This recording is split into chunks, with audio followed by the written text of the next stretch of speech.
바로 들어가겠습니다. 예,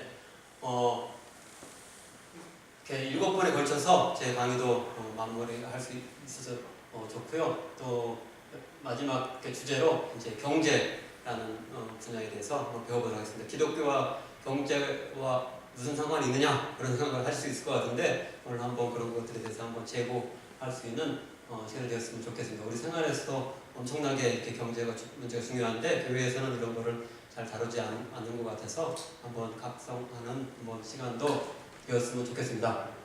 예, 먼저는 이렇게 개론적으로 얼마나 기독교인에게 경제 문제가 중요한지 그걸 성경 자체와 여러 가지 교회의 사를 통해서 잠깐 살펴볼 거고요. 두 번째로는 성경에서 경제에 대해서 어떻게 정의를 내리고 어떤 이렇게 기본적인 그런 개념들을 주고 있는지 살펴보고 마지막으로는 이제 경제 관련된 이슈들이 굉장히 많은데 특별히 오늘날 이렇게 현대 사회에서 또 우리나라에서 심각한 주거 문제를 한번 이 기독교적인 관점을 적용해서 주거 문제를 한번 이렇게 살펴보고 한번 대안을 한번 생각해보는 시간이었으면 좋겠습니다. 예, 경제 문제가 얼마나 중요하냐?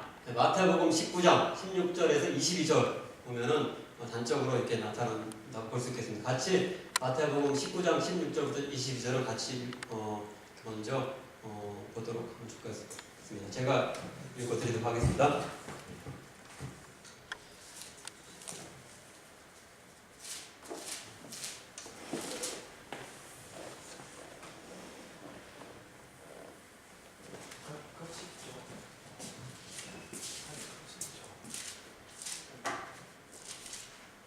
예, 같이 한번 읽을까요? 네, 16절부터입니다. 마태복음 19장 16절부터 보면 좋겠습니다. 재물이 많은 청년이 예수님께 찾아온 장면인데요. 한번 여기서 이렇게 어떤 교훈을 얻을 수 있지 않을까 보도록 하겠습니다. 16절부터 같이 읽도록 하겠습니다. 어떤 사람이 주께 와서 이르되 선생님이여 내가 무슨 선한 일을 하여야 영생을 얻으리이까? 예수께서 이르시되 어찌하여 선한 일을 내게 묻느냐? 선한 일은 오직 한 분이시니 내가 생명에 들어가려면 계명들을 지키라. 이르되 어느 계명이오니까? 예수께서 이르시되 살인하지 말라, 간음하지 말라, 도둑질하지 말라, 거짓 증언하지 말라, 내 부모를 공경하라, 내 이웃을 내 자신과 같이 사랑하라 하신 것이니라. 그 청년이 이르되 이 모든 것을 내가 지켰사온데 아직도 무엇이 부족하니까? 예수께서 이르시되 내가 온전하고자 할진대 가서 내 소유를 팔아 가난한 자들에게 주라. 그리하면 하늘에서 보화가 내게 있으리라. 그리고 와서 나를 따르라 하시니 그 청년이 재물이 많으므로 이 말씀을 듣고 근심하며 다니라. 예, 여기 굉장히 유명한 말씀입니다. 모든 네 재물을 팔아서 이렇게 예수님께 드려서 이렇게 가난한 자들에게 나눠주라. 이 말씀에 이제 경적으로 시험에 드는 장면인데요. 예. 근데 이 청년이 와서 어떻게 하면은 이제 구원을 영생을 얻을 수 있을까 했을 때 이렇게 그가 이 여러 가지 자기 자신이 굉장히 좋은 일을 많이 했다 그런 얘기를 하죠. 그러면서 6계명부터 9계명까지 5계명까지 다 시켰고 그 다음에 이웃 사랑. 모든 율법의 강령 중에 하나님 사랑과 마찬가지게 두 번째로 굉장히 중요한 이웃 사랑까지 자기가 다 실천했다. 그렇게 예수님 앞에 와가지고 자기가 이렇게 구원에 받기에 조금도 부족함이 없는 사람이다. 이런 식으로 좀 이제 자기를 내세우는 건데 여전히 부족한 게 한 가지가 딱 있다. 네가 아무리 10계명을 다 잘 지키고 이웃 사랑까지 잘 지켰다고 이제 말을 하는데 진짜로 여기가 중요한 관건이 하나 있다. 이렇게 하면서 소유를 팔아 가난한 자들에게 주라. 근데 결정적으로 여기에 이제 시험에 들어가지고 이제 이거를 이렇게 순종을 못해서 예수님의 참된 제자가 되지 못하는 이걸 볼 수 있는데, 이것도 마찬가지입니다. 우리 모든 그리스도인들도 예수님의 진짜 제자냐, 아니냐 이 판가름이 여기 경제 문제에 있어서 여기서 자기 자신을 비울 수 있느냐 여기 이제 관건이 있다고 볼 수 있겠습니다. 이 본문 바로 뒤에 보면은 그래서 낙타가 바늘 끼러 들어가는 것이 부자가 하나님 나라에 들어가는 것보다 쉬우니 하면서 엄청나게 이 재물 문제 때문에 온전히 예수님을 따르지 못해 예수님 참된 제자가 되지 못하는 우리들에 대해서 이렇게 지적하고 있습니다. 근데 이 부자 청년과 대조되게 베드로는 이렇게 말을 하고 있죠. 우리가 모든 것을 버리고 주를 따라 싸운데, 이렇게 다른 마태복음이나 다른 복음서의 모든 부분에 보면은 자기가 일하고 있던 여러 가지 그 그물과 부모를 다 이렇게 다 버리고 예수님께 자기 개인적인 생활을 다 이렇게 소유를 다 버리고 예수님을 따랐다고 했는데, 이 모습과 이렇게 부자 청년의 모습이 참된 제자와 그렇지 못한 제자의 사람과의 어떤 대조가 여기서 이루어졌다고 볼 수 있는데, 여기서 가장 중요한 것이 이 경제적인 문제였다라는 것을 여기서 우리가 확인해 볼 수 있습니다. 그래서 이렇게 중요한 우리 경제 문제에 대해서 이렇게 적극적으로 표현한 구절이 재물을 우상으로 이제 표현하는 그런 구절들이 성경에 꽤 있습니다. 네, 재물을 여기 성경 단어로 보면 마모나스, 영어로는 만몬이라는 말을 쓰는데, 마태복음 6장과 누가복음 16장에 보면 하나님과 재물을 겸하여 섬길 수 없느니라 하면서 이 재물이 얼마나 이제 그 위세가 대단하냐면은 하나님과 비교될 수 있을 정도, 하나님을 잘 따르지 못하게 하는 그 우상이 될 수 있을 정도로 그렇게 우리에게 심각한 영향을 미칠 수 있다, 이렇게 말을 하고 있고, 이런 것들을 여러 성경 구절에서 이제 다르게 표현하고 있는데, 골로새서나 에베소 이런 데 보면은 탐심은 우상 숭배니라 이렇게 하고 있고, 디모데전서에 보면 돈을 사랑함이 일만하게 뿌리니라 이렇게 하면서 이 경제 문제가 우리에게 얼마나 중요하고 하나님의 진정한 제자가 될 수 있는지 없는지에 관건이 된다라고 이렇게 말씀해주고 있습니다. 우리 여러 이제 다른 어떤 그 겉으로 이제 만들어지는 그런 우상들은 이제 시대와 지역의 제한을 받습니다. 근데 이제 이 재물이라는 우상, 만몬이라는 우상은 시대와 지역에 상관없이 옛날이나 지금이나 우리들을 이렇게 현혹시키는 그런 면이 강하게 있다고 성경 자체가 증거해주고 있습니다. 성경에는 이런 몇 가지 이제 구절뿐만 아니고 이렇게 수많은 그런 구절들이 경제 문제에 대해서 우리에게 교훈을 주고 있는 것을 볼 수 있습니다. 왜 그러냐면은 우리들이 평상시에 하는 모든 생각의 한 80%가 돈 문제를 가지고 우리 고민을 한다고 합니다. 일상생활에서 보통 이렇게 조사를 해보니까 돈 문제하고 관련된 것들이 굉장히 많대요. 그래서 그런지 돈 문제, 경제 문제에 대해서 굉장히 성경에서 많은 교훈들을 많이 주고 있는데, 레리 버켓이라는 분이 한번 다 일일이 다 따져보니까 한 성경에 직접적으로 이렇게 이 경제와 관련된 구절이 한 700구절이나 있고, 간접적으로는 수백 구절, 그래서 한 1000구절 가까이가 다 이렇게 경제 문제와 관련된 것들이 엄청나게 많다. 이렇게 하는데, 지난번에 우리가 요즘 동성애 문제로 굉장히 막 이렇게 시끄러운데, 동성애 관련 구절은 얼마나 있습니까? 성경 구절에 이렇게 많이 잡아야 한 7구절. 근데 이게 동성애 문제는 엄청나게 우리가 중요시하고 이게 민감하게 생각하는데, 경제 문제에 대해서는 좀 소홀하지 않나, 너무나 비중으로 오히려 성경 자체는 큰데, 그런 부분에 대해서 한번 이렇게 다시 한번 생각해 볼 필요가 있겠습니다.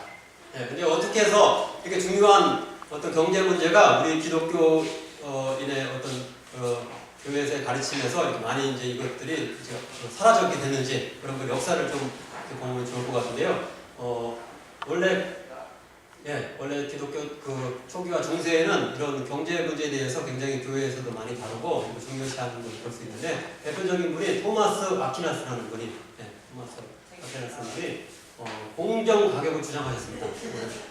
경제학에서도 이런 것들이 이제 역사를 이렇게 경제사할 때 이런 것들이 가르쳐지는데, 이분이 바로 이제 교회 교부셨던 아퀴나스가 이런 것들 먼저 이제 정리해서 가르쳤고요. 고리대금업을 금지했습니다. 성경에 근거해가지고 이런 것을 했는데, 여러분 공정 가격은 뭐냐면은, 가격은 상이한 시장의 변화하는 조건들과 함께 변화하긴 하겠지만 착취를 피하기 위해서는 안전장치가 되는 일반적인 평가의 기초로서 노동 및 생산자의 비용과 일치되어야 한다. 어느 정도는 이제 여러 가지 시장의 여러 가지 수요 공급의 법칙에 따라야 되겠지만은, 최소한으로는 어떤 그 들어간 비용, 노동 이런 것들을 따져서 가격을 매기는 게 상관없이 하는 건 좀 이렇게 잘못된 것이다. 공정 가격 이런 얘기를 했는데, 오늘날에도 이게 정통 이렇게 학술로 받아들여지고 있지 않지만은 다시 한번 이것들에 대해서도 이제 이렇게 들여다볼 부분도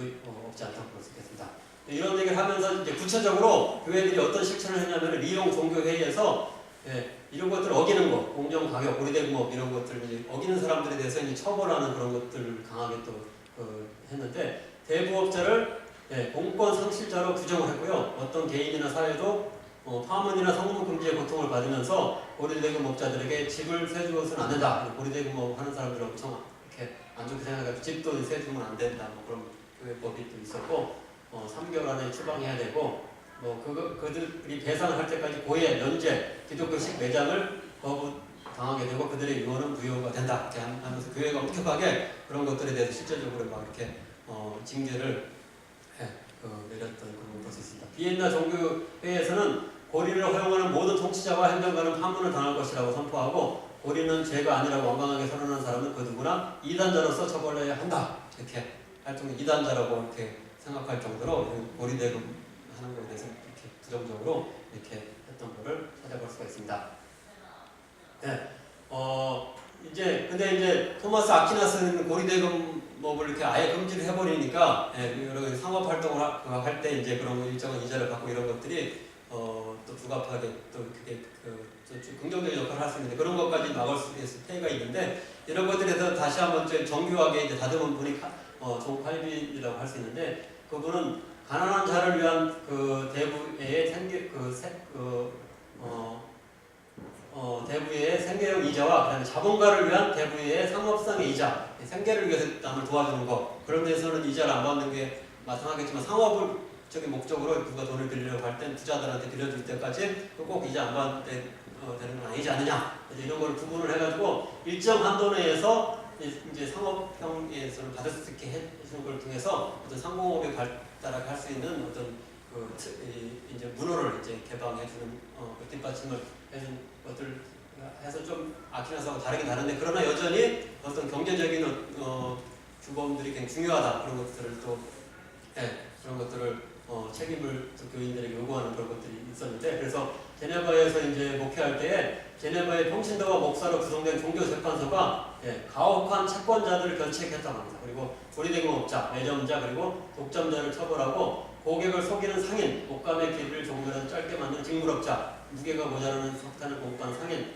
당국이 정한 요금 이상을 받고 고기를 파는 부족한 주인, 외국인에 대해서 지나친 수술비를 받는 외과 의사, 뭔가 이렇게 부정한 어떤 일들을 이렇게 공정하지 못한 일들을 하는 사람에 대해서 이제 교회가 이제 이런 것들을 나서서 이제 근데 이것들에 대해서 뭐 부정적인 요소가 또 없진 않았겠죠. 또 교회에서 이런 걸 하니까 어떤 국가에서 하기보다는 교회에서 그걸 주도적으로 하다 보니까 문제도 없진 않았지만 그래도 교회가 이런 것들에 대해서 그 성도들이 바르게 경제생활을 하도록 이렇게 그런 질서를 잡기 위해 노력했다 이런 것들 이 시대까지는 여기 찾아볼 수가 있습니다.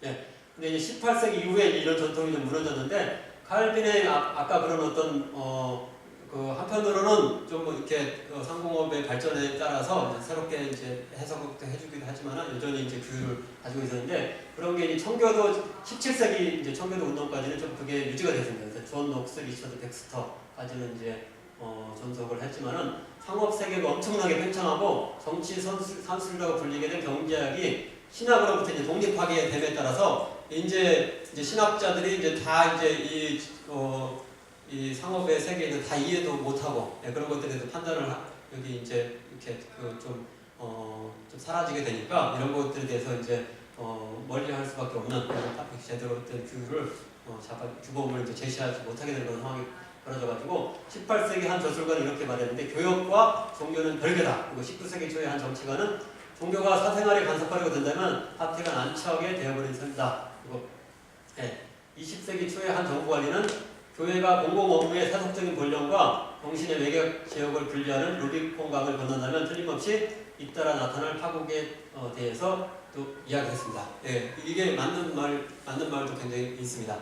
여러 가지 교회가 다 이제 경제 분야 자체가 굉장히 고도로 발달하고 또 정부의 역할이 굉장히 이제 제자리를 이제 잡으면서 교회가 이제 이런 이제 상공업의 문제까지 다 이제 간섭하고 이제 이런 것들에 대해서 가르침을 주고 이제 그렇게까지 할 필요 없는 그런 부분이 있겠죠. 그런 부분이 있는데 그럼에도 불구하고 성경에서 가르쳐주는 그 교훈들에 대해서 전혀 그러면 이 경제 문제에 대해서는 이제 멀리하고 개인 내면적인 어떤 그런 개인적인 어떤 훈계들만 그렇게 또 해야 되느냐 그런 건 아니라는 거예요. 그래서 토니가 이제 이런 지적했는데 가장 큰 문제는 교회 자체가 다음과 같은 소극적인 자세를 가지게 된 거다. 그래서 교회는 사회 제도들이 따라야 할 가치에 독립된 표준을 갖고 있다는 바로 그 생각이 포기되었다는 점이다. 이 항복은 전투가 시작되기 오래전에 행해졌다.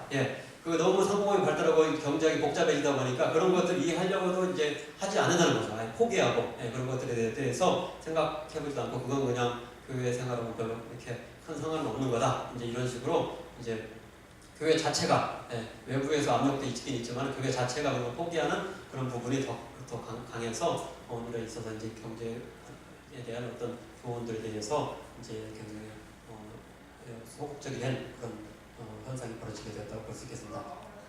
근데 이런 것들에 대해서 이제 다시 이제 그 재고를 함을 통해서 기독교적인 관점에서 경제 분야도 이제 바라봐야 된다. 그래서 여러 가지 새로운 재건 운동이 1970년대 이후에 이제 이루어지기 시작했는데 이렇게 미국, 독일, 또 네덜란드 이런 데서 여러 학자들과 학회에서 이런 것들 하려고 하는 시도들이 또 활발하게 다시 이제 하고 있고 책들도 있어서 우리들에게 도전을 주고 있다고 볼 수 있겠습니다.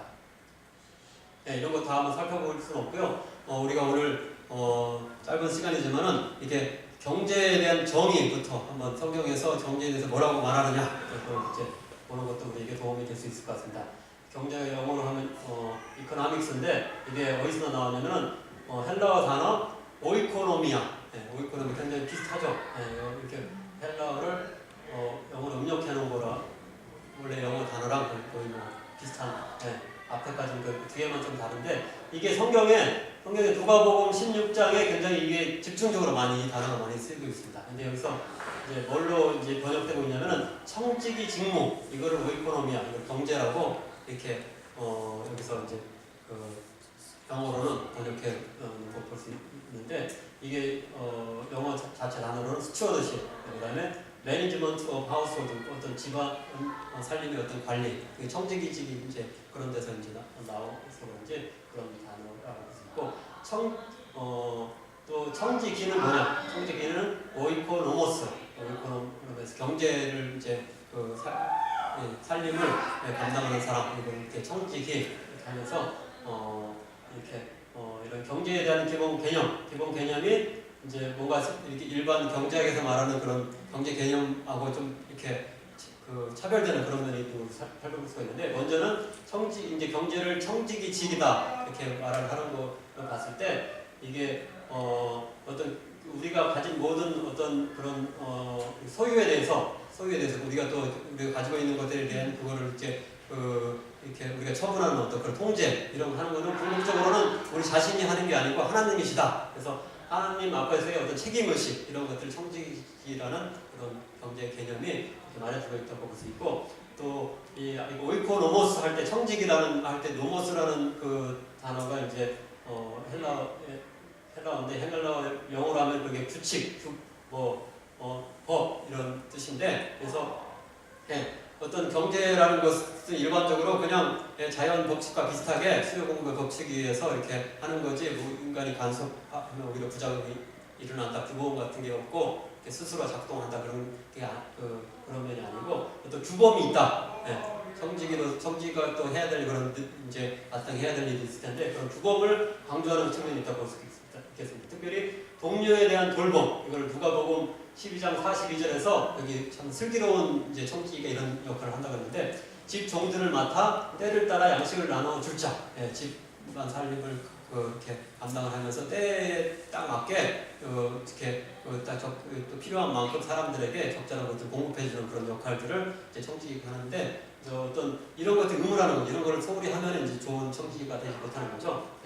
누가복음 16장에 보면 불의한 청지기도 나와 있는데 불의한 청지기도 이렇게 다른 사람의 그 빚을 다 청산을 해줬죠. 근데 그래서 오히려 불의한 청지기가 세상 사람들이 오히려 오히려 지혜로운 그런 측면이 있다 하면서 다른 사람들한테 호의를 베푸고 이런 걸 굉장히 칭찬하는 면이 있는데, 여기서도 다른 사람들에게 이렇게 배려해서 잘해주는 이런 것들에 대해서는 긍정적으로 그 생각을 하고 이런 것들이 이제 경제 생활을 통해서 우리 그리스도인들이 다른 이들의 필요를 채워주는, 배려해주는 이런 것들이 우리의 의무라는 것을 이렇게 발견할 수가 있겠습니다. 정리를 하다 보면 하나님께 대한 책임, 그리고 이웃에 대한 돌봄, 이런 것을 이제 성경에서는 강조하고 있는데, 오늘날의 현대 경제학, 특별히 뭐 신자유주의 주류라고 할 수 있는 이제 신자유주의 경제학에서는 그런 거 이제 어떤 하나님에 대한 책임, 뭐 이웃에 대한 돌봄 이런 것보다는 어떤 효율성, 그다음에 개인적인 소유, 그다음에 규범이 없는 거, 무규범, 알아서 그냥 경제는 돌아가게 해야지 정치에 대해서 공공에서 간섭을 하는 것은 부정미론하다, 그런 논리를 많이 펼치는데, 성경하고는 좀 그게 대조되는 측면이 있다고 볼 수 있겠습니다. 이거를 다시 한번 이렇게 정리하는 의미에서 아리스토텔레스의 분류를 한번 참고하는 게 좋을 것 같은데요. 이게 그분이 일찌감치 오이코노미케와 크레마티스티케 두 가지 이제 어떤 경제를 이제 분류를 한 적이 있습니다. 그래서 첫 번째 거는 건전한 가정 살림, 오이코노미아랑 거의 비슷한 단어죠. 근데 그 좀 미케 해가지고 뒤에 뭐 어떤 기술적인 어떤 그런 걸 이제 집어넣어서 그런 단어를 만들어놨는데, 이제 앞에 거는 건전한 가정 살림의 기술 학문, 뒤에 거는 뭐냐면 돈을 획득하고 축적하는 기술. 두 가지로 크게 이제 경제가 이제 분류될 수 있는데, 이분은 첫 번째 거를 이제 그 진정한 의미의 경제다 그런 표현을 한 거죠. 우리나라에서도 보면은 원래 경제가 어디서 나오냐면 경세재민, 그냥 한자에도 나왔습니다. 경세재민은 뭐냐면은 직역을 하면 세상과 나라를 다스리고 백성을 구제한다. 근데 이게 원래 그 자체, 경제라는 말 자체의 한자 의미가 여기서 왔는데, 근데 이거보다는 오늘날에서는 최소한의 비용으로 최대한 효용을 이제 산출한다. 어떤 이게 이제 효용을 강조하는 이런 것들이 경제의 어떤 가장 기초적인 개념으로 하는데, 오히려 그거보다는 오히려 우리들의 살림, 나라 살림을 전체적으로 풍요롭게 하는 이거에 경제의 기본 개념이 있다는 것을 확인해 주기 때문에, 우리 어떤 원래 본래 경제라는 뜻 자체도 우리 성직으로서의 성경적 개념하고 상통한다고 볼 수 있고, 또 아리스토텔레스가 말하는 오이코노미케, 크레마티스티케가 아니라는 건데, 오늘날의 경제가 또 그 뒤쪽 크레마티스티케를 좀 강조하는 있는데, 이런 거에 대해서 누가복음 12장에 보면은 어리석은 부자, 뭘 창고를 가득 이제 농사를 잘 지어가지고 가득가득 채워서 내년에는 더 많은 쌀을 갖기 위해서 더 이제 크게 창고를 쳐야겠다 이렇게 하는데, 하나님께서 그날 밤에 데려가 버리셨죠. 재물만 쌓아놓는 어떤 이런 쪽에 강조점이 있지 않은가 그런 얘기를 했었는데, 이게 구체적으로 통계로도 이제 확인해 볼 수 있는데, 우리나라 30대 재벌이 투자도 안 하고 이렇게 또 직원들에게 월급으로 주지 않는 그런 사내 유보금 이런 게 710조 원이나 있다고 합니다. 2015년에 이제 그래도 지금은 좀 더 많겠죠. 그래서 이거 어느 정도의 수냐면은 단순 계산하면 5천만 원짜리 연봉의 일자리 1,400만 개를 만들 수 있다고 합니다. 1,400만이니까 이 중에 10%만 투자해도 140만 개를 만들 수 있겠죠. 근데 하여튼간 가게는 좀 어려운데 대기업들은 좀 이렇게 굉장히 과도하게 좀 많이 쌓아놓지 않은가 그런 판단을 또 해볼 수가 있겠습니다. 이제 구체적으로 여러 가지 경제 이제 문제가 많은데, 가장 기본적으로 우리가 이렇게 주거 문제가 굉장히 또 우리가 관심사일 것 같습니다. 주거 문제에 대해서 한번 이렇게 기독교적으로 어떻게 이런 것들을 이제 생각해 볼 수 있을지 한번 이 시간 살펴보도록 하겠습니다. 주거 문제 현황을 보면은 특별히 청년들이 좀 살 집이 좀 마땅치 않고 뭐 이거 여러 시골에서 이제 서울 쪽으로 대도시로 뭐 유학을 또 오게 되고, 또 젊은 직장인들이 새로운 일자리를 해서 혼자 사는데 굉장히 주거 비용이 많이 된다고 합니다. 그래서 청년층 그리고 일반 서민층의 주거 문제가 심각해서 사회 전반적인 활력이 부족하고 빈부간에도 사회적인 위화감이 조성되는 어떤 주거 문제가 우리나라에 다각도로 있다고 볼 수 있겠습니다. 청년 주거 빈곤율을 한번 살펴보니까 전국적으로는 29%, 서울은 한 40% 이렇게 되더라고요. 통계청 조사로. 근데 이 빈곤율의 이제 그런 기준이 뭐냐? 그건 뭐냐면 옥탑방에 산다거나 지하방, 고시원에 사는 거. 그다음에 최저 주거 기준 미달인 어떤 그런 면적에 사는 건데 우리나라 국토교통부 기준으로 1인 가구 최소 면적 14제곱미터래요. 14제곱미터 꽤 크죠. 뭐 3, 4보다는 크고 4, 4보다는 작은 건데 그 중간 실수인데 근데 이거보다 좀 좁은 데서 사는 사람이 많은 거 굉장히 많다는 거죠. 굉장히 많은 건데 고시원 같은 경우는 5제곱미터밖에 안 되고 기준에 한 3분의 1 정도거든요. 근데 이런 데 사는 사람도 꽤 많기 때문에 굉장히 주거 빈곤이 꽤 있다고 볼 수 있겠죠. 또 주거비를 또 자기 이렇게 수입에 비해서 너무 많이 부담하는 사람들도 주거 빈곤에 처한다고 이제 조사를 통계를 인정한다. 또 우리나라의 그런 부동산 주거 문제 그 근본적으로 이제 관련된 게 부동산 소유가 불평등한 그런 면이 있죠. 2006년도에서 이런 조사를 마지막으로 했는데 이때 조사 보니까 하위 20% 가구 대 하위 20% 가구의 그런 소득 비율은 7.6배. 그러니까 이것도 크긴 크지만 어마어마하진 않은데 자산 비율은 171.5배. 어마어마하게 하위는 거의 없는데 상위는 이렇게 몇십억 원 정도 있다는 거죠. 그래서 이런 큰 차이가 난다고 볼 수 있는데 그중 자산 차이의 가장 결정적인 게 부동산이 76.8% 자산에 그걸 차지하기 때문에 부동산 이런 것들이 해서 그런 데서 사회적인 어떤 불평등이 있고 위화감 요소를 볼 수 있겠습니다. 부동산을 좀 이제 이렇게 상세하게 분류를 해봐서 토지와 주택으로 나눠서 생각을 해보면요. 상위 5.5%의 가구가 민유주의 75%를 갖고 있고 굉장히 이제 많은 퍼센트를 갖고 있고 이제 그 상위 5.5%까지 포함해가지고 상위 27%가 99%를 그러니까 27% 거의 다를 갖고 있는 거죠. 개인적인 소유를 할 수 있는 그 땅 중에 대부분을 가지고 있고 다음에 33%의 가구는 단지 1%만 조금 자기 집 정도만 갖고 있는 거죠. 자기 집에 딸려있는 토지 정도만 갖고 있다고 볼 수 있고 나머지 40%는 아무런 토지도 없고 그런 상황이 있습니다. 그리고 가구를 보면은 주택을 보면은 2002년도 이제 상위 16.5%가 두 채 이상을 소유하는데 총 주택의 59.4%를 차지한다고 합니다. 그러니까 대충 한 서너 채 정도는 평균적으로 가지고 있는 사람들은 평균적으로 서너 채 정도 가지고 있다.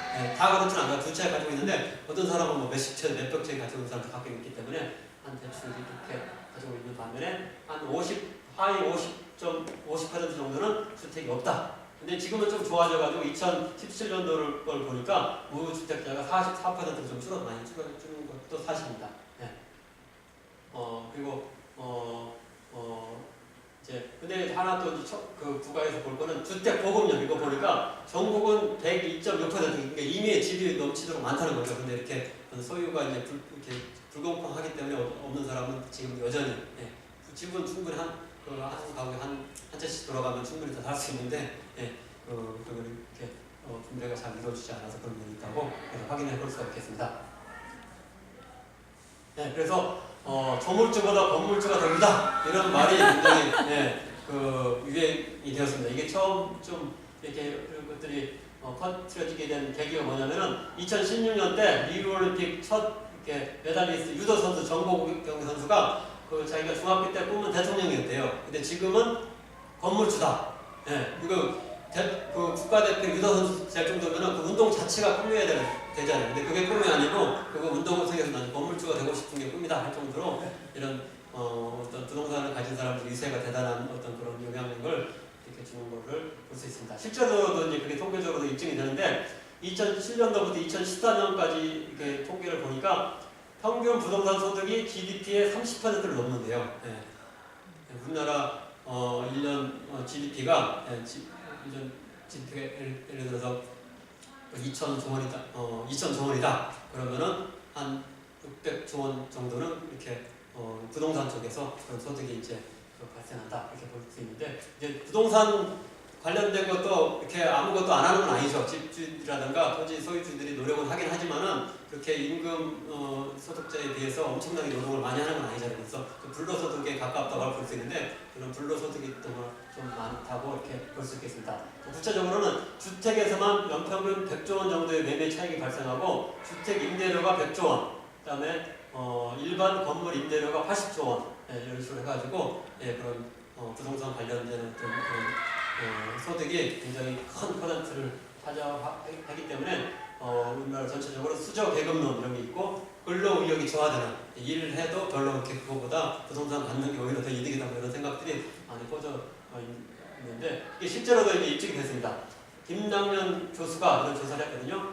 상속과 증여가 전체 자산 형성에 기여하는 비중이 1980년대에는 연평균 27%였다고 합니다. 네. 그러니까 자기가 대부분 대부분 70 정도는 자기가 일해서 이렇게 번 건데 지금은 그렇지 않다는 거죠.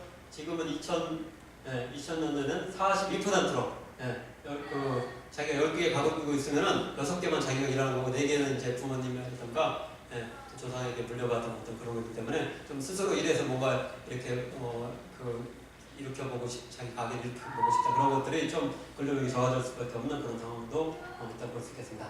네. 이런 이런 심각한 사회적인 문제가 이제 주거 문제, 그리고 부동산 문제 때문에 발생하는데 이런 것들을 좀 더 세분화시켜서 이것들을 해결하기 위해서 원인을 좀 규명을 해봐야 게 필요할 텐데 한번 몇 가지를 나눠서 이렇게 분류를 해봤습니다. 먼저 기본적으로 주거 비용이 과도하기 때문에 그렇겠죠. 그래서 수도권 대학생 월세 평균이 원룸에 살 경우에 한 42만 원, 월 42만 원, 보증금이 1,400만 원 정도 된다고 합니다. 네. 두 번째로는 임대인과 임차인의 가불관계 이런 게 있겠죠. 그래서 매 2년마다 이사할 준비를 해야 되죠. 임대차 보호법에 2년까지만 보호를 해주기 때문에 2년마다 이제 그런 이렇게 옮겨야 되는 그런 항상 걱정거리를 갖고 있습니다. 공공임대주택이 늘긴 느는데 여전히 좀 부족하다고 볼 수 있겠습니다. 우리나라 공공임대주택이 5.4%로 굉장히 부족한데 제가 좀 살았던 네덜란드 같은 경우는 35%라고 합니다. 엄청나게 이제 공공임대주택이 많아서 어떤 이렇게 이런 주택 때문에 가격이 엄청 상승하고 그런 내려가고 그런 것들을 이제 많이 통제할 수 있는 걸 볼 수 있습니다. 암스테르담 같은 경우는 어마어마해가지고 61%가 공공임대주택. 이렇게 해서 대도시면 대도시일수록 지금도 엄청 많이 지어가지고 상승하는데 좀 막으려는 역할을 또 한다고 볼 수 있겠습니다. 프랑스는 그 정도는 아니고 17%. 공공임대주택이 근데 우리나라보다 훨씬 많은 걸 볼 수 있죠. 그 다음에 주거 문제 중에 위화감 그런 것도 많다고 그러는데 공공임대 아파트 단지 주민과 일반 아파트 단지 주민 간의 어떤 갈등이 또 이렇게 있다고 여러 보도들을 통해서 나오는데 학교도 이제 다르고 같은 학교에 배정하지 말라 그런 압력이 들어오고 공원도 이제 같이 이제 공유를 놀이터도 같이 공유를 하려고 담을 이제 만들고 그런 일도 있다고 그러는데 이런 것들이 주거 문제하고 이렇게 다 관련이 있다고 볼 수 있겠습니다.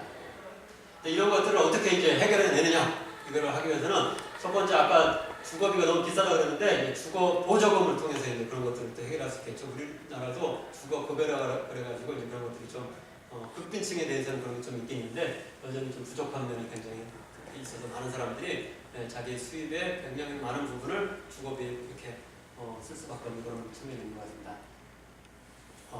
또 임대차 보호법을 우리가 또 다시 재조정할 필요가 있는데 네덜란드나 독일 이런 데는 거의 평생 이사 걱정 없이 살 수가 있습니다. 왜 그러냐면 이제 일단 그 한 집에 들어가서 1년 네덜란드 1년만 있으면은 평생 이제 그 집에 살 수 있는 권한이 계약 갱신권이 평생 살 수 있도록 그렇게 해놨기 때문에 집주인이 월세만 세입자가 꼬박꼬박 내는 한에 있어서는 쫓아낼 수가 없습니다. 그런 것들도 있고 집세 같은 경우도 물가 등에 따라서 시에도 통제를 합니다. 집세 통제를 해가지고 함부로 올리지 못하도록 그런 것들이 있기 때문에 임대차 보호법도 좀 개선할 여지가 있다고 볼 수 있겠습니다.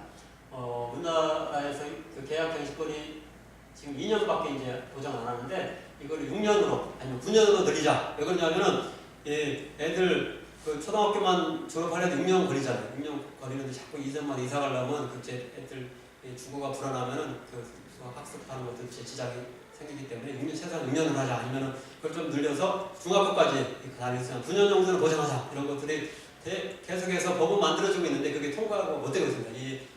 현 정부에서도 이제 이런 것들을 제대로 이제 소멸을 좀 위하는 것 같은 정도였는데 이거에 대해서는 이제 손을 못 대더라고요. 이게 엄청난 집주인들의 항의가 있어서 그걸 두려워서 그런지 이걸 아직도 못 고치는 걸 볼 수 있습니다. 공공임대주택을 좀 늘릴 필요가 있겠습니다. 근데 네덜란드 같은 경우 보면은 이 개식교인들도 교인들이 나서가지고 공공임대주택들을 많이 지었습니다. 이것도 놀라운 또 근데 집이 굉장히 중요하다는 거죠. 그래서 기독교인들이 주택조합을 만들어가지고 공공주택을 지었는데 이게 그 대표적인 그런 주택조합 중에 하나가 파트리모니움이었거든요. 파트리모니움이 2003년도에 보니까 암스테르담 전체 주택의 6.75%를 관할했대요. 교회들도 나서가지고 이런 것들 집이 굉장히 우리 생활에 굉장히 중요한 부분이기 때문에 이런 것들에 대해서 신경 써야 되면서 직접 이런 것까지 일까지 하는 걸 볼 수 있습니다. 또 건축법도 좀 시정될 필요가 있는데요. 네덜란드 같은 경우는 공공임대주택도 일반 주택에 버금가게 아주 멋진 디자이너로 최고의 디자이너를 고용해가지고 디자인해서 만들고요. 프랑스는 공공임대주택과 일반 주택이 외관상 차이가 나지 않도록 그렇게 법으로 아주 규정을 해놓은 것 같아요. 그렇게 안 하면은 허가가 안 나올 정도로 강하게 해서 그런 사회적 이야기를 원천적으로 차단하는 그런 것들을 했다고 합니다. 네덜란드 아까 파트리모니움의 그런 표가 되게 멋있는데 널찍하고 쾌적한 집은 삶의 절반이다 이런 말이 있습니다. 근데 우리나라에서도 이런 부분들 굉장히 개인적으로는 이런 것들이 다 소망이 있는데 이게 어떻게 이게 정책적으로 뭔가 이렇게 시행되지 않는 면이 있어가지고 좀 안타까운 것 같습니다. 네, 여기 굉장히 좋은 영상들이 있는데요. 그래서 행복의 조건, 복지국가를 바라니까 주거, 그래가지고 독일 뭐 이런 게 나와서 굉장히 좋은데 지금 영상 다 볼 수는 없을 것 같고 혹시 검색해서 보면 좋을 것 같습니다. 또 행복한 주거 3부 해가지고 네덜란드, 프랑스 사례 나온 것도 있는데 여기서 굉장히 좋은 내용들이 많이 나와 있거든요. 이것도 나중에 참조했으면 좋을 것 같습니다. 제가 여기서 하나 언급하고 싶은 거는 이제 복지국가를 이야기할 때 이제 그런 서유럽 이런 얘기를 많이 하는데 이제 서유럽에서 그 복지국가를 형성할 때 그 큰 역할을 한 게 뭐냐면 우리가 흔히 이제 사회주의와 어떤 민주주의를 좋은 점을 결합을 해가지고 사회민주주의 그쪽에서 많이 한 걸로 역할을 많이 한 걸로 아는데 거기서만 역할을 한 게 아니고 기독민주당이 굉장히 큰 역할을 했습니다.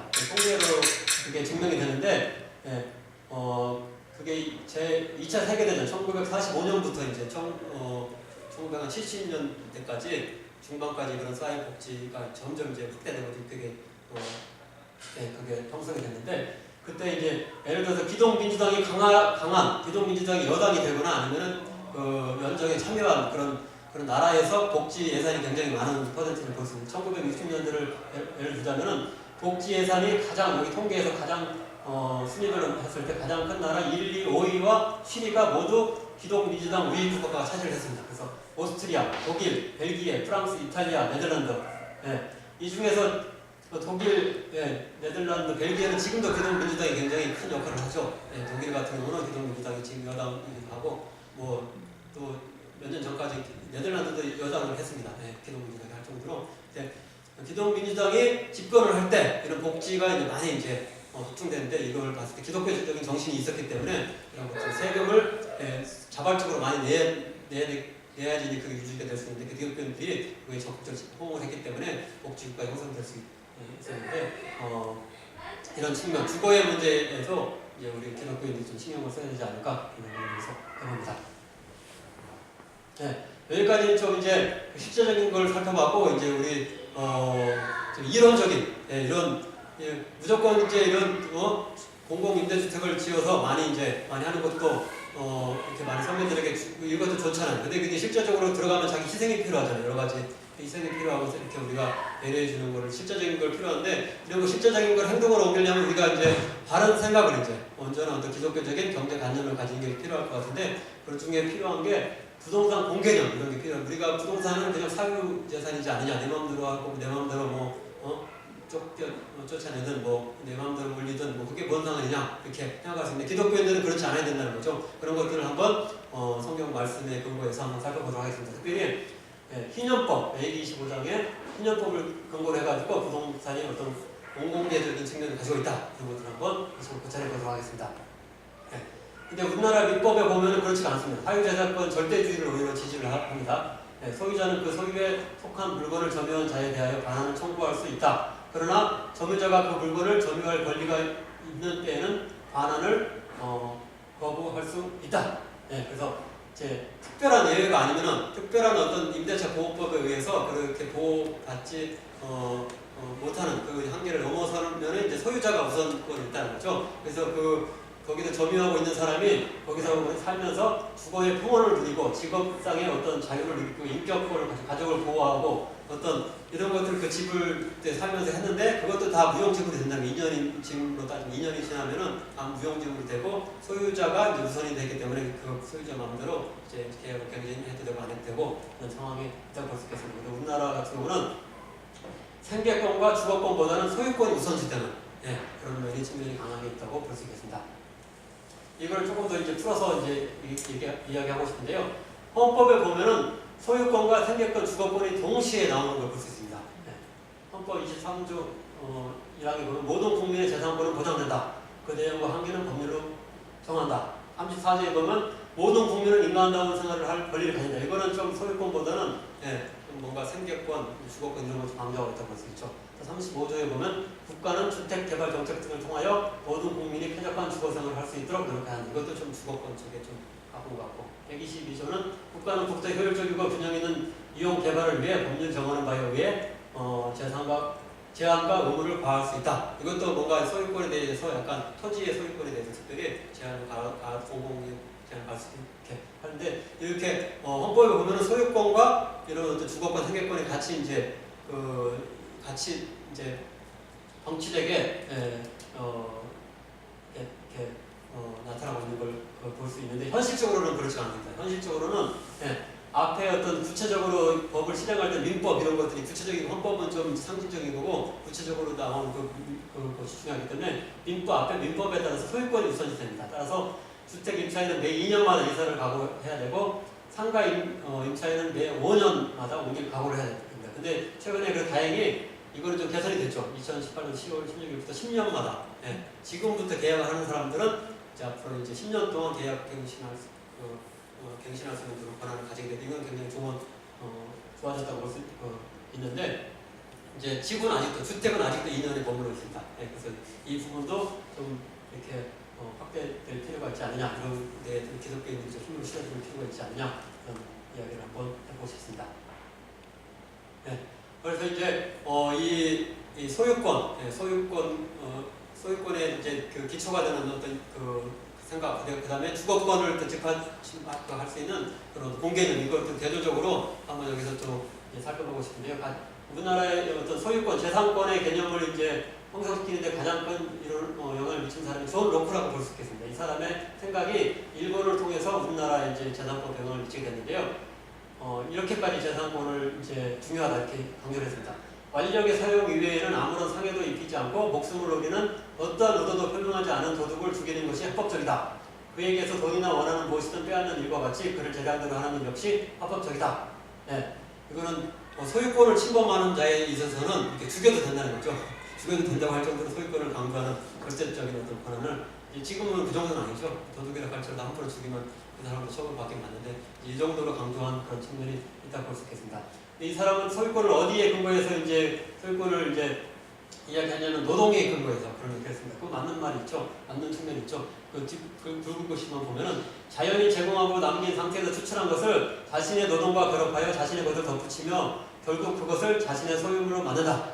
자연물에다가 자기 어떤 노동을 이렇게 거기 결합해서 새롭게 산출한 물건은 당연히 자기 거라는 거죠. 이거 맞는 말이죠. 굉장히 맞는 말이라고 볼 수 있겠습니다. 이거 맞는 말 같은데 이제 이거하고 좀 대조적으로 생각하는 사람이 있는데 우리가 또 원시적인 생각이라고 볼 수 있는 인디언 투정 이거 유명한 또 문구라서 한번 제가 인용하고 싶은데요. 1854년 미국 대통령 피어스가 이렇게 인디언 투정에게 땅을 팔 것을 요구하기 위해서 백인 대표자들을 보냈을 때 이렇게 말을 합니다. 이 연설문을 이제 보냈다고 하는데 근데 이 연설문이 너무 감동적이라서 그 지역을 시애틀이라고 그 주장 이름을 따가지고 나중에 점령을 해서 그런지 몰라도 일단 시애틀이라고 이름을 지었다고 합니다. 어떤 얘기를 하고 있냐면 이 인디언 추장은 이런 생각을 가지고 있었습니다. 우리가 땅을 팔지 않으면 백인이 총을 들고 와서 우리 땅을 빼앗을 것임을 우리는 알고 있다. 그대들은 어떻게 저 하늘이나 땅의 온기를 사고 팔 수 있는가? 우리로서는 이상한 생각이다. 공기의 신선함과 반짝이는 물을 우리가 소유하고 있지도 않은데 어떻게 그것들을 팔 수 있다는 말인가? 백인은 어머니인 대지와 형제인 저와 하늘을 마치 양이나 먹고이처럼 사고 약탈하고 팔 수 있는 것으로 대한다. 백인의 식욕은 땅을 삼켜버리고 오직 사망만을 남겨놓을 것이다. 어떤 이런 어떤 토지와 자연에 대해서 어떤 소유권을 이제 주장하려고 하는 어떤 그런 새로운 어떤 그런 규정을 만들려고 하는 어떤 이런 거에 대해서 굉장히 의문을 던지는 이런 부분인데 우리 큰 시사점이 일단 볼 수 있게 된다.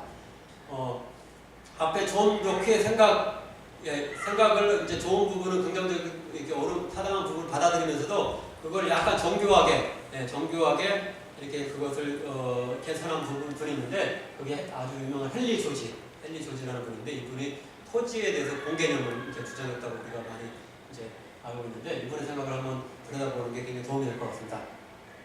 어떤 사람으로 노동으로 생각한 것이 그의 소유라는 점에서 로크에 동의한다. 이게 당연한 거다. 동의한다. 그러나 그 원리가 자연, 곧 토지에도 적용된다는 점에 있어서는 그 의문을 제기할 수가 아까 이렇게 인디언 추장처럼 의문을 제기할 수밖에 없다. 이렇게 하고 있는데 이 얘기가 어떤 얘기냐면은 굉장히 설득력이 있습니다. 토지 사용에 대한 만민의 평등권은 공기를 흡입하는 평등권과 마찬가지로 명백하다. 만약 우리 모두가 창조주의 동일한 허락으로 여기에 존재한다면 자연이 그토록 공평하게 제공하는 모든 것의 사용에 대한 평등한 권리를 지니고 여기에 존재하는 것이다. 토지의 배타적 소유권을 정당하게 부여할 수 있는 아무런 권한도 결코 있지 않다. 하면서 이건 하나님이 어떤 주신 거기 때문에 여기에 그래서 모든 사람이 공평하게 어떤 권리가 있어야 된다는 것을 특정 먼저 차지했다고 해가지고 그 사람에게만 어떤 사용권, 처분권이 있지 않다. 그런 의문을 던지고 있습니다. 계속해서 하는 얘기도 굉장히 또 감동적인데요. 우리는 하루 동안 새들어 사는 존재에 불과하지 않은가? 우리 뒤에 자신들의 차례로 새들어 살 자들의 권리를 우리가 결정한다면 도대체 우리가 지구를 만들기라도 했단 말인가? 인간을 위해 지구를 그리고 지구를 위해 인간을 지으신 전인자가 그것을 전 세대의 후손에게 물려주신다. 하나님의 어떤 창조자 되심을 인정하면서 어떤 이런 얘기를 계속 하고 있습니다. 그러면서 비판적인 얘기하는데 뒷부분에 붉은 곳이요. 보면은 비록 웨스트민스터 공작의 소유권이 대대로 묵인되어 왔을지라도 그의 토지 부동산에 대해 오늘날 런던에서 태어난 가장 가난한 아이도 그의 장자와 똑같은 권리를 보유한다. 비록 뉴욕주에 독립된 주민들이 에스터 가문의 토지 소유에 동의한다고 할지라도 가장 초라한 공동주택의 가장 너저분한 방에서 울부짖으며 세상에 나온 가장 작고 연약한 아이 역시 바로 그 순간 그 100만 장자들과 평등한 권리를 가진다. 그런 엄청난 주장을 강한 어떤 비판과 함께 이렇게 하고 있습니다. 근데 이런 비판을 할 수 있는 근거가 뭐냐, 이론적인 근거가 뭐냐면은 토지 자체와 토지 개량물을 구분해야 된다. 이런 주장을 했습니다. 근데 굉장히 이것도 일리가 있는 것 같습니다. 숲을 개발하고 늪을 매립하여서 어떤 토지를 만들었다고 했을 때 그 노동이 들어간 그 개량한 부분에 대해서는 소유권이 있다는 거죠. 토지를 어떤 개량한 부분, 그건 소유권 인정한다. 근데 어떤 그 토지 자체, 자연적으로 주어진 자체에 대해서는 소유권이 그 사람 배타적인 소유권이 있는 것이 아니다. 이렇게 개량물과 원래 있었던 거 좀 그거를 구분해야 된다는 거죠. 일정 정도 개량한 사람에 대해서 어떤 그 소유권 인정을 해줘야 되는데 전적으로 인정해 줄 수는 없다는 거죠. 그리고 여기서 이제 더 나아가 개량물을 인정해 준다는 거에서 건물하고 또 토지를 좀 구분했거든요. 그래서 이 사람은 건물은 개인적인 노동이 들어가고 부가가치가 실제로 증대되는 것이므로 그 수익권이 보장되지만 토지 자체에 대한 가격 상승분은 불로소득이다. 별로 이제 그 자기가 한 게 별로 없다는 거죠. 그래서 개인적인 어떤 노력이 아니라 사회적인 노력, 어떤 산업이 이제 산업 시설이 거기 주변에 들어왔다거나 교통 시설이 들어왔다거나 교육 이제 좋은 어떤 교육 환경이 벌어지면 그 땅값이 올라가죠. 그런 것처럼 사회적인 요인이 굉장히 크기 때문에 그것 대부분은 이제 세금으로 환수해야 되는 게 마땅하다.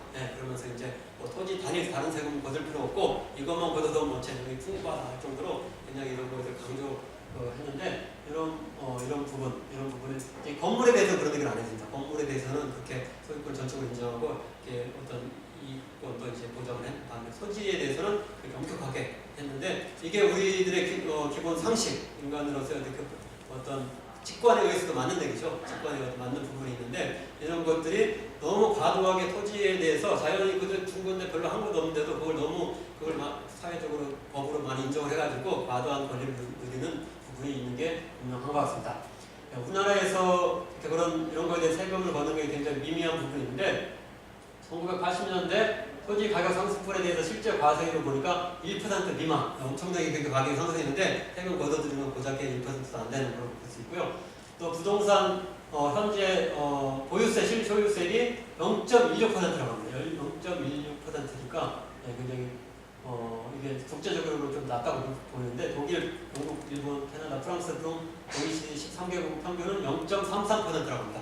한 절반 정도 가지고 있고 캐나다, 영국보다는 5분의 1 굉장히 보유세가 굉장히 낮아서 실제적으로 다른 것보다 보유세를 이제 기본적으로 이렇게 우리가 좀 이렇게 올려야 된다 그런 얘기 하는데 이걸 반발이 이제 굉장히 심하죠. 그런 것들이 있는데 보유세, 실효세율이 한 1%가 되면은 국가가 100년이면 100% 비용을 할 수가 있대. 그 어떤 그 부동산 소득 그거 이제 상승분에 한 그거를 100년이면 1%씩 계속 거두면 100년이면 환수할 수 있는데 한국처럼 0.1%면 700년 걸릴 거인데요. 700년이 돼야지 이제 그거를 이제 환수할 수 있기 때문에 굉장히 불로소득을 너무 과도하게 인정해 준 측면이 있다. 그런 결론을 볼 수가 있겠습니다.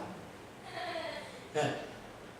근데 저는 이 헨리 조지는 토지 공개념까지만 얘기했는데 저는 거기 덧붙여가지고 이제 주택 공개념까지 이제 있어야 된다 그런 생각을 좀 하고 있는데요.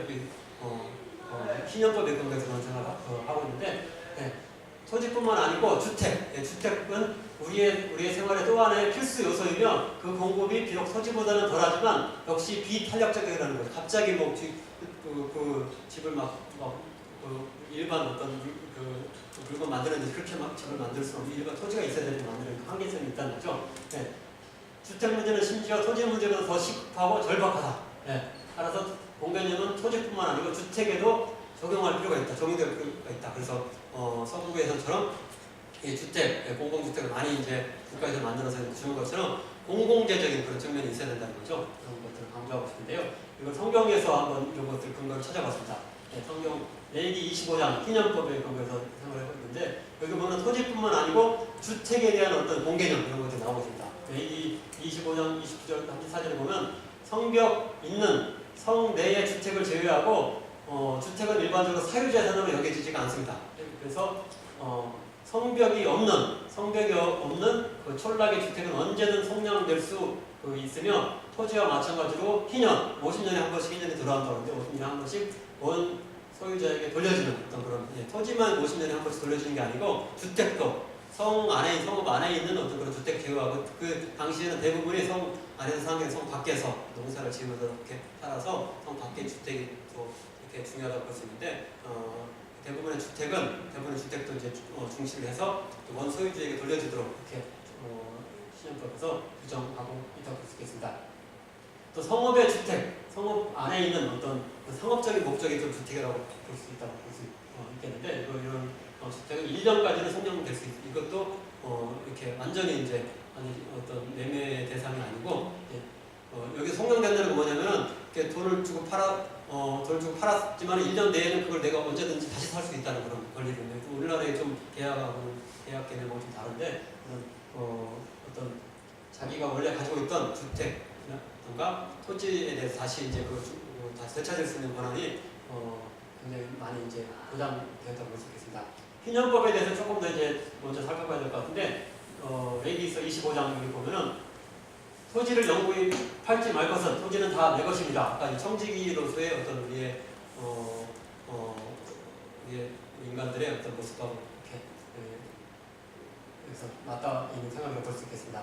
만일 내 형제가 가난하여 그의 기업 중에서 얼마를 팔았으면 그에게 가까운 기업물을 자가 와서 그의 형제가 판 것을 물을 것이요 그러나 자기가 물을 힘이 없으면 그 판 것이 희년에 이르기까지 산자의 손에 있다가 희년에 이르러 돌아올지니 그것이 곧 그의 기업으로 돌아갈지니라. 그러니까 일단 다른 사람은 돈이 너무 없어가지고 이렇게 너무 이렇게 빈곤에 이렇게 늪에 빠져가지고 팔 수밖에 없지만은 자기가 능력이 있어 돈이 있으면 언제든지 그걸 되살 수 있고 자기가 또 못 사더라도 자기 친척이 그걸 살 수 있는 능력이 있으면은 자기를 대신해서 그걸 이제 사주는 그런 권한이 있었고 근데 아무런 능력이 없어서 계속 이제 그거를 중간에 이제 그걸 다시 되찾지 못했다가 50년 지나면은 소유주에게 돌아가게 하는 거예요. 토지에 대해서 이렇게 적용이 됐고 토지뿐만 아니고 이게 주택에 대해서도 성 내에 있는 그런 주택만 빼고 빼고 대부분의 성대 바깥에 있는 주택에 대해서는 50년 지나면 원수익이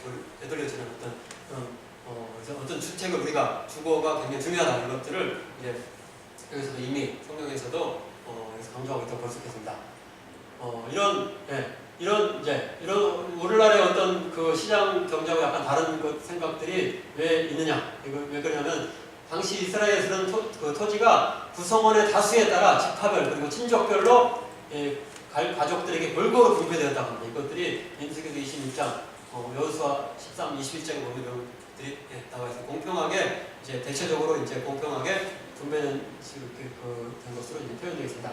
근데 그런 공평한 분배를 보호하기 위해서 토지는 이제 양도할 수 있는 이렇게 팔 수가 없었는데 가능한 한 가족 안에 혹은 최소한 그 친족의 범위 안에 남아있도록 해야 됩니다. 그래서 희년법은 당시 가장 중요한 생계수단인 토지의 무분별한 독점을 막기 위한 장치였다고 볼 수 있고, 또 희년법은 어떤 가장 우리 인간으로 살아야 될 주택을 보호하는 또 장치였다고 이렇게 볼 수 있겠습니다. 이런 것들이 굉장히 성경에 보면 이런 희년법 관련된 조항들이 꽤 많이 나와 있습니다. 열왕기상 21장에 나봇의 포도 이야기, 여기 아합 왕이 나봇의 포도원이 굉장히 좋아 보여가지고 이렇게 강탈하고 싶은데 그때는 아무리 왕이라 할지라도 강탈을 못했습니다.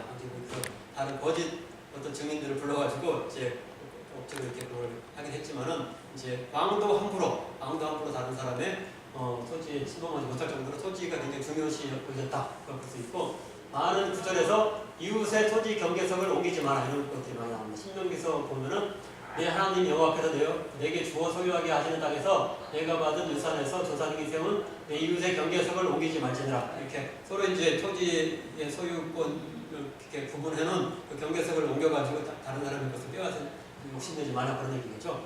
또 잠언서에 보면은 여호와는 교만한 자의 집을 허시며 과부의 지게를 온전히 지키시느니라. 이 지게도 이제 그 마찬가지 뜻이 되겠습니다. 옛 지게석을 옮기지 말며 고아들의 밭을 침범하지 말지어다. 그들의 변호자는 강하시니 너를 대적한 그들의 동사를 받아들이시리라. 이렇게 좀 연약한 자들이 먼저 토지를 이렇게 빼앗기게 되고 침탈을 당하게 되는데 이런 것들에 대해서 강하게 경고하는 것을 볼 수 있습니다. 선지자들도 이런 토지와 주택의 독점에 대해서 많은 비판을 하고 있습니다. 이사야서 5장 8절, 미가서 2장 1절, 2절에 보면 가옥에 가옥을 더하며 전투에 전투를 이어서 빈틈이 없도록 하고 이 땅 가운데 홀로 거주하려 하는 자들은 화 있을진저, 죄악을 꾸미며 침상에서 악행을 꾀하는 자들은 화 있을진저 아침이 밝으면 그것을 행할 권한이 있으므로 행하는도다. 그들이 밭들을 탐하여 빼앗고 집들을 탐하여 살취하니 사람에게서 그 집을 곧 동족에게서 그 유산을 사치하도다. 오늘날 부동산을 통해서 재테크를 하는데 굉장히 열풍이 불어가지고 이런 걸로 엄청 잘하는 또 분들도 있다고 하는데 이런 데 좀 휩쓸려 있는 사회에 대해서 이렇게 고발하는 어떤 그런 모습이 아닌가.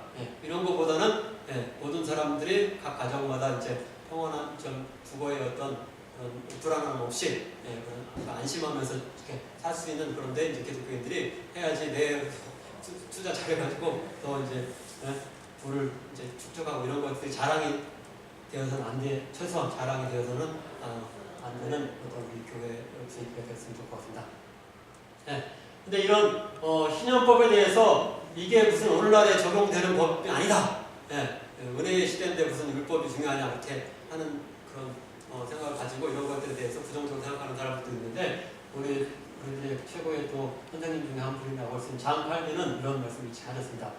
모세의 마지막 예언에 대한 주석, 그러니까 창세기 말고 출애굽부터 신명기까지에 대한 그 주석에서 그런 십계명이 출애굽기하고 신명기 나오기 때문에 거기 이제 특별히 그쪽에서 얘기를 하셨는데 제8계명이 도적질하지 말라 이런 거를 해설하는 정치적인 보조 규정에 희년법이 속하는 것으로 분류를 했습니다. 근데 여기서 정치적인 보조 규정이다라고 하는 건 어떤 얘기가 있냐면 희년법이 도덕법처럼 오늘날에도 문자적으로 적용된다 그렇게는 볼 수는 없지만은 시민법으로서 이분이 도덕법, 시민법 또 의식법 세 가지를 불렀는데 의식법은 오늘 폐기되었다고 하고 근데 시민법은 폐기됐다고 보지 않았죠.